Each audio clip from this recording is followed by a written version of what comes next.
dekat sama si A, terus payudaranya dipegang gitu ya. Kamu sampai punya anak dari aku kasih uang kamu 250 juta. Di dunia ini gak ada yang gratis. Setidaknya kamu mau saya tidurin. Halo kawan-kawanku semuanya, assalamualaikum. Kembali lagi di channel saya ya, Maya Bayi. Kali ini aku lagi mau beresin bawang putih. Ini nanti ditaruh di freezer. Ini nanti habis dibungkus ditaruh di freezer biar awet ya, gitu ya. Oke teman-teman,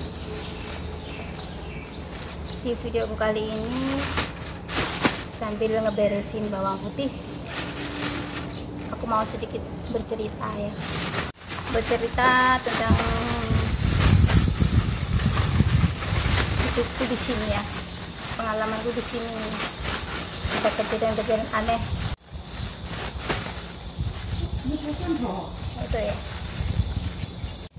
karena lockdown kerjaannya sepi teman-teman, jadi aku siangnya disuruh beresin bawang putih. Bye-bye. Tuh berangkat lagi ke pabrik. Sambil bekerja aku mau sambil sedikit berbagi cerita ya teman-teman.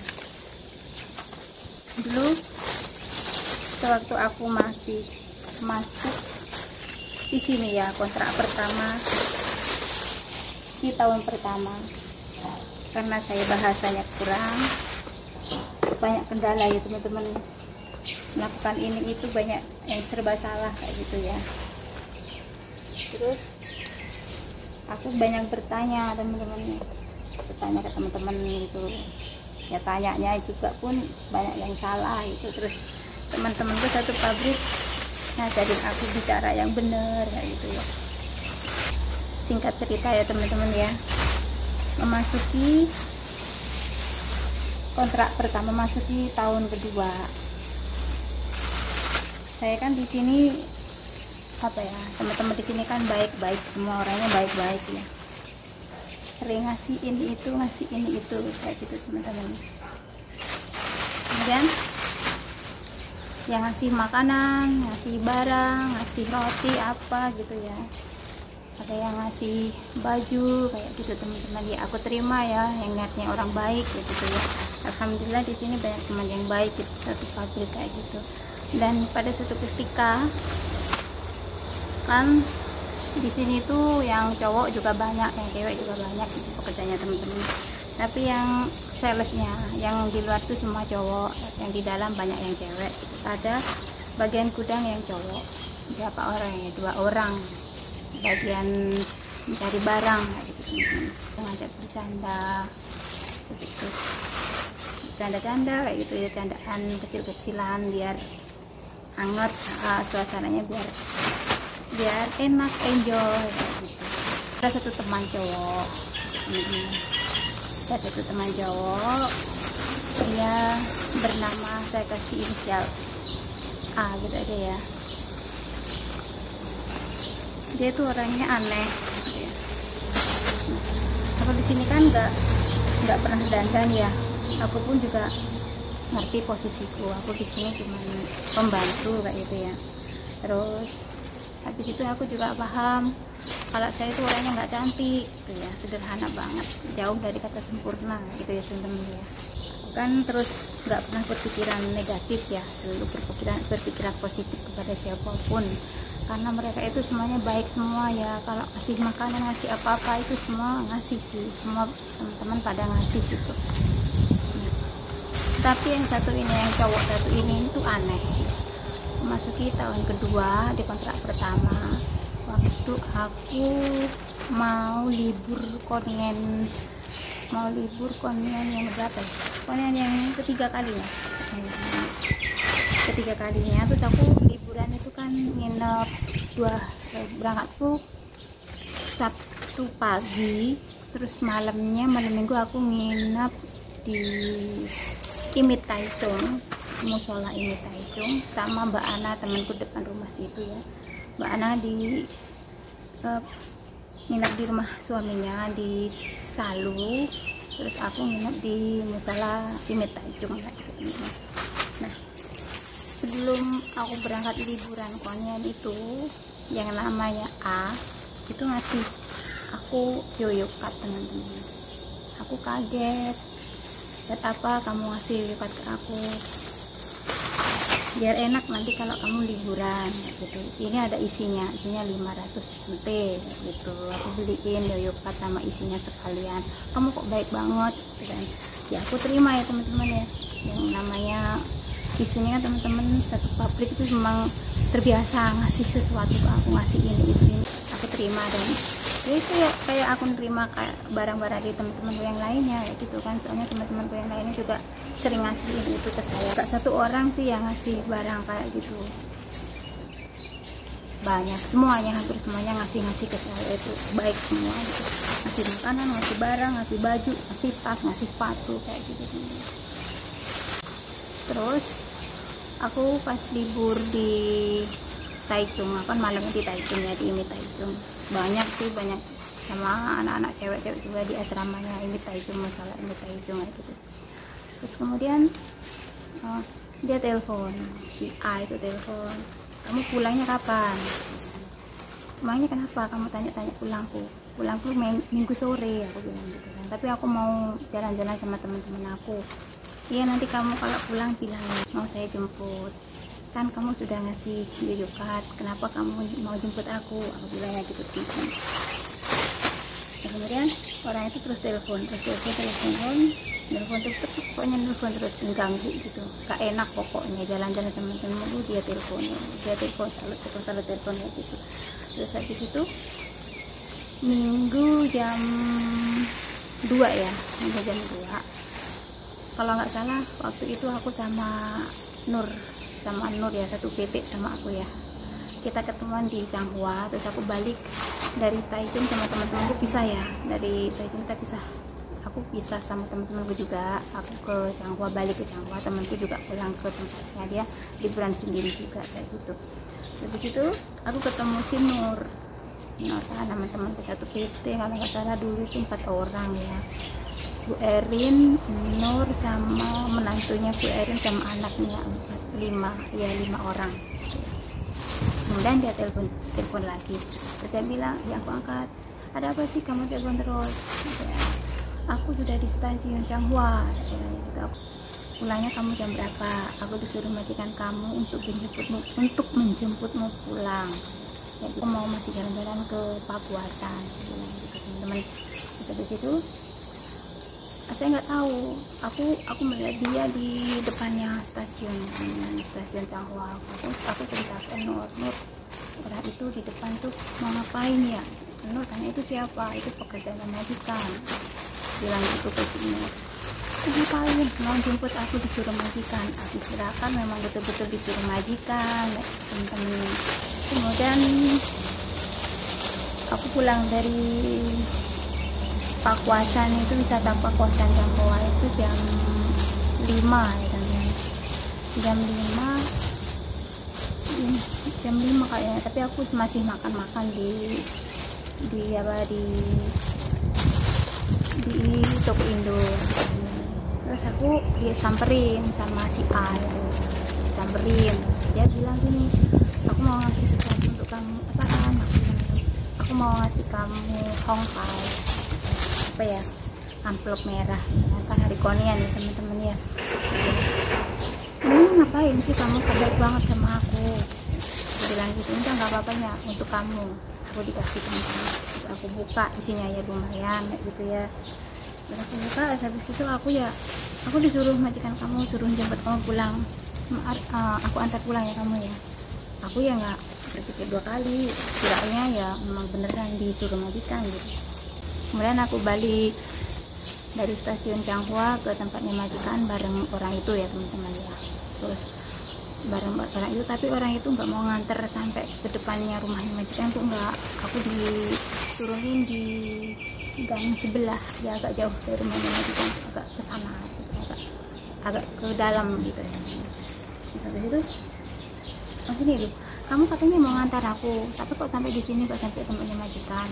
Terus dia bilang udah sampai di sini aja. Oh ya udah nggak apa-apa, aku jalan. Ya, aku tetap berpikiran positif kayak gitu teman-teman. Terus habis itu besoknya orang itu semakin aneh, bawain aku makanan berlebihan, setiap hari ngasih aku sarapan, ngasih buah, roti ya gitu. Terus selang berapa bulan itu akuin makanan selain apa ya, pokoknya aku setiap kali libur dia pasti ngasih aku isi apa yujukannya, mana ya katamu, aku isi dulu, besok kan kamu mau liburan. Iya memang mau liburan, aku diisikan sama dia gitu. Kemudian tapi tetap dijemput dia, dan teman pulangnya tetap dijemput kita. Aku ya ikut aja, katanya dijemputkan. Aku mulai curiga semenjak dia ngasih aku pulsa, teman-teman. Setiap bulannya dia ngasih aku pulsa gitu kan, hampir 1 tahun lamanya ya teman-teman, hampir 1 tahun. Terus kemudian orang itu sering kesini ke tempatnya majikan setiap hari Minggu.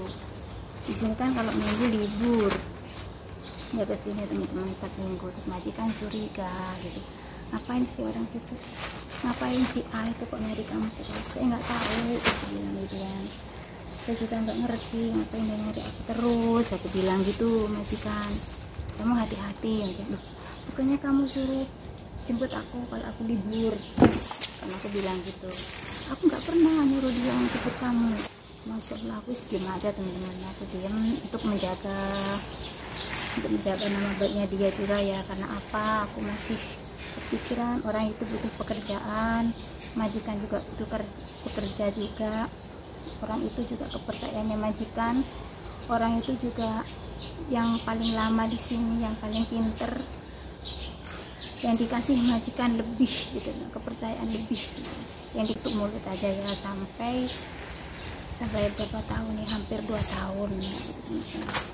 Aku diam aja. Terus kemudian tahun berikutnya orang itu ngasih aku HP, selain pulsa setiap bulannya juga ngasih aku HP, terus baju, terus apa lagi ya, banyak gitu.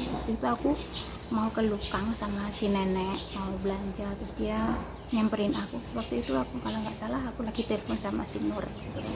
Aku masih aku telepon sama si Nur, terus Nur juga tahu waktu itu aku dikasih HP sama dia, tahu juga pas di jalan ngasihnya, nenek juga tahu. Terus akhirnya aku simpen, nggak aku pakai teman-teman, aku pakai. Terus kemudian dia mungkin bosen ya, udah banyak keluar uang, dia sudah banyak ngasih aku sesuatu, ngasih uang juga. Terus dia habis itu dia bilang gini ya, aku sayang kamu, aku mencintai kamu gitu. Dia ngomong ke aku gitu, dia mencintai saya, menyayangi saya, dan dia ingin hubungan kita untuk lebih dekat lagi ya. Sesuatu ke aku ada maunya, nggak seperti teman-temanku yang lainnya. Kalau teman-temanku yang lain kan masuk ke saya sesuatu itu memang ikhlas ya teman-teman. Kemudian setiap harinya aku sering berantem sama orang itu kan, soalnya aku selalu aku tolak pemberiannya dia, saya nggak mau gitu kan. Terus dia ngatain aku terakhir di dapur waktu aku masak, dia mencari aku gitu kan, dia mau mendekap aku gitu, kayak mau memperkosa gitu. Pokoknya mulai ada rasa bencinya, soalnya dia mulai menyentuh kulit aku, mulai megang ini itu gitu teman-teman, sampai dia mau merangkul aku dari belakang kayak gitu, teman-teman. Nyari aku di mana-mana aku dicari. Terus berangkat kerja pun dia pagi banget, biasanya kan dia itu jam 8 kurang 10 menit, ini jam 7 sudah nyampe di sini. Terus terakhir dia ngatain aku gini, aku sudah ngasih banyak ke kamu, aku sudah kehilangan uang banyak ke kamu, di dunia ini gak ada yang gratis, dia bilangnya gitu. Setidaknya kamu mau saya tidurin pas sakit. Akhirnya apa-apa yang dikasih dia itu aku simpan dan aku kembalikan ke dia, dia nggak mau teman-teman. Terus aku setiap hari bertengkar kan, nanti sana dia bertengkar berantem. Pokoknya dia itu berangkatnya itu pagi-pagi banget teman-teman, nggak seperti biasanya gitu. Suatu hari waktu itu jam berapa ya, jam 5 ada telepon berdepingnya pagi, aku belum bangun, aku angkat. Pagi ada telepon, kamu udah bangun belum? Kenapa? Aku di depan gerbang, pagi sekali kamu kesini ya, bilang gitu. Habis itu aku bukain pintu, mau ngapain kamu? Dia langsung nyerobot gitu teman-teman, langsung dia minta cium ini itu. Aku tahan kan, aku teriak, aku tampar ya kan. Terus aku teriak, majikan nggak dengar, padahal aku itu keras, teriaknya itu aku keras banget di sebelah kamarnya majikan. Terus dia bawa mie banyak banget, bawa ini itu roti apa aja, ini untuk kami semua, saya nggak mau bawa pulang semua, bilang gitu teman-teman. Dia tetap aja ngotot mau mau merangkul aku, mau mencium aku, mau deket aku kayak gitu teman-teman. Astagfirullahaladzim, aku jadi tambah benci sama kamu. Aku nggak ngerti maksud kamu kayak gini, tujuannya kamu mau saya ajak tidur, kenapa nggak kamu dari awal nggak bilang baik-baik aja, aku bilang gitu. Kalau kamu memang tujuanmu kayak gitu, setidaknya saya nggak mau nerima barang-barang kamu, aku bilang gitu. Kamu banyak nggak ngerasa apa kalau aku suka kamu, kalau aku suka mencintai kamu, kalau aku tuh ingin kamu, kalau aku sayang kamu, bla bla bla gitu. Jadi aku ingin menikahi kamu, bilang gitu. Saling berantem, bertengkar, aku disentuh dia, saya nggak mau, aku menyapa dia pun nggak mau, aku bertegur sapa pun juga nggak mau, membantu dia pun aku nggak mau, saya dibantu pun saya tidak mau. Terus habis itu saya mau dikasih pulsa, saya nggak mau juga. Aku bilang aku punya uang, aku bisa kok beli sendiri, gitu. Terus habis itu dia nangis, setiap hari dia ketemu aku nangis teman-teman, nangis gemeter. Dia itu sering nangis teman-teman, kenapa kamu tega nyakitin aku seperti itu? Dia nangis gitu, kenapa sih kamu cengeng? Aku bilang itu, aku tak benci sama kamu kalau kamu cengeng kayak gitu. Aku bilang, aku nggak suka cowok cengeng, aku bilang gitu. Aku mencintai kamu, aku nggak bisa pokoknya kalau aku sampai membenci dia nggak bisa menerima itu ya. Kayak puber kedua gitu loh, dia usianya sudah tua ya, udah 45-an, 45. Itu orangnya nggak ada perasaan gimana sama teman-teman di sini semua ya. Saya anggap semuanya saudara gitu di sini tuh, nggak ada yang saya bedain ya gitu ya. Dia bilang ke aku gini, kalau kamu sampai punya anak dari aku kasih uang kamu 250 juta gitu teman-teman. Akhirnya kita tetap bekerja ya teman-teman. Aku nggak ngelaporin dia ke majikan itu, kenapa ya, dia butuh pekerjaan, majikan juga butuh pekerja, dia orangnya pinter kerja, cekatan kayak gitu teman-teman ya. Majikan butuh dia pun butuh majikan kayak gitu. Aku lebih baik diam ya teman-teman. Habis itu aku juga mikir, aku di sini orang baru, bahasa juga belum bisa. Misalkan aku lapor ke majikan, belum tentu majikan mempercayai saya gitu. Belum tentu majikan juga paham dengan bahasa saya seperti itu teman-teman ya. Akhirnya aku lebih baik diam kan sampai 3 tahun kontrak pertama selesai gitu. Terus habis itu saya ngikutin kontrak kedua, saya lanjut kontrak kedua. Nah di kontrak kedua itu gini teman-teman, ada kejadian lagi ya. Dia kan sudah bisa sama-sama ya sama saya, itu maksudnya sudah mulai, bukan pisah ya, sudah mulai jauh gitu teman-teman. Habis itu pas waktu itu temen aku si Abang, dia ngambil barang kayak gitu teman-teman ya. Kalau Abang kan memang kalau berpakaian itu memang seksi ya, berarti memang kayak gitu. Kalau aku kan memang orangnya nggak dandan di sini. Kenapa saya nggak dandan? Karena majikan, saya menjaga perasaannya majikan teman-teman, takutnya majikan cemburu. Ya bener saya nggak cantik, tapi ya kalau kita sebagai pembantu terus berpakaian seperti apa kan kita ngeliat sikon juga gitu, lihat gimana majikan kita kan gitu. Nah kita memposisikan posisi, saya itu memposisikan posisi di sini gitu teman-teman ya, menjaga perasaan semuanya gitu. Terus habis itu temen aku si Apong ngambil barangnya, kita lanjut aja ke si Apong, temen aku ngambil barang itu, ngambil barang apa ya, terus dia itu dipegang payudaranya gitu, set gitu. dipegang gitu kan. Spontan teman aku teriak gitu kan, ngambil barang sama si dia itu langsung didekap sama si A, terus payudaranya dipegang gitu ya teman-teman ya. Terus habis itu dia nggak terima, dia lapor ke suami dan mertuanya teman-teman. Terus habis itu temen aku lapor ke suami dan ibunya, kemudian ibunya dan suaminya ke sini melaporkan kejadian ini ke majikan saya gitu. Nah di masalah itu pas waktu teman aku curhat ke suaminya dan ibu mertuanya, dia itu membawa nama saya, soalnya saya kan pernah cerita juga ke dia teman-teman ya, kita saling terbuka gitu kan, soalnya di sini aku nggak ada tempat curhat kayak gitu kan, dia orang Indonesia ya, bersuami kan orang Taiwan kayak gitu. Saya percaya dia karena dia orang Indonesia, aku cerita semuanya ke dia. Ternyata habis kejadian itu dia membicarakan kejadian itu ke suaminya, dia membawa nama saya gitu teman-teman. Dan apa terus akhirnya si majikan memanggil saya ya, karena laporan dari keluarganya Kahong, ibunya juga gitu ya teman-teman. Habis itu aku dipanggil ke kantor ya. Sebelum aku dipanggil, si A dipanggil duluan ya teman-teman, tapi di luar pas malam minggunya, jadi pagi di luar diajak makan, terus diajak minum gitu teman-teman ya, ajak minum bla bla bla, pokoknya sampai mabuk gitu kan. Dia akhirnya menceritakan semuanya kejadian itu ke majikan waktu dia masih suka sama saya teman-teman. Akhirnya terbongkar semuanya kalau dia ngasih uang ke saya bla bla bla. Akhirnya aku dipanggil ke majikan, aku pun menjelaskannya ya, aku minta maaf, memang ini salahku, saya nggak pernah melaporkan kejadian ini ke majikan langsung bla bla bla. Tahu sebetulnya kalau dia itu suka sama saya tahu teman-teman, soalnya dia minggu sering kesini gitu, sering ngasih aku makanan kayak gitu, tahu sebetulnya, tapi dia diam gitu.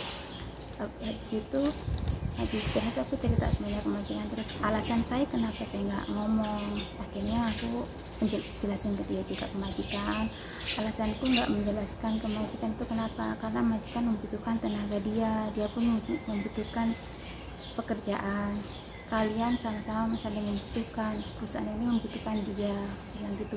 Saya mau bicara karena saya nggak mau bicara karena saya di sini bahasa saja minim ya, bahasa itu kurang, terus belum tentu majikan bisa menerima, bisa paham dengan kata-kata saya. Makanya saya lebih baik diam kayak gitu teman-teman. Akhirnya apa yang terjadi, selang 1 minggu A dipecat dari perusahaannya majikan.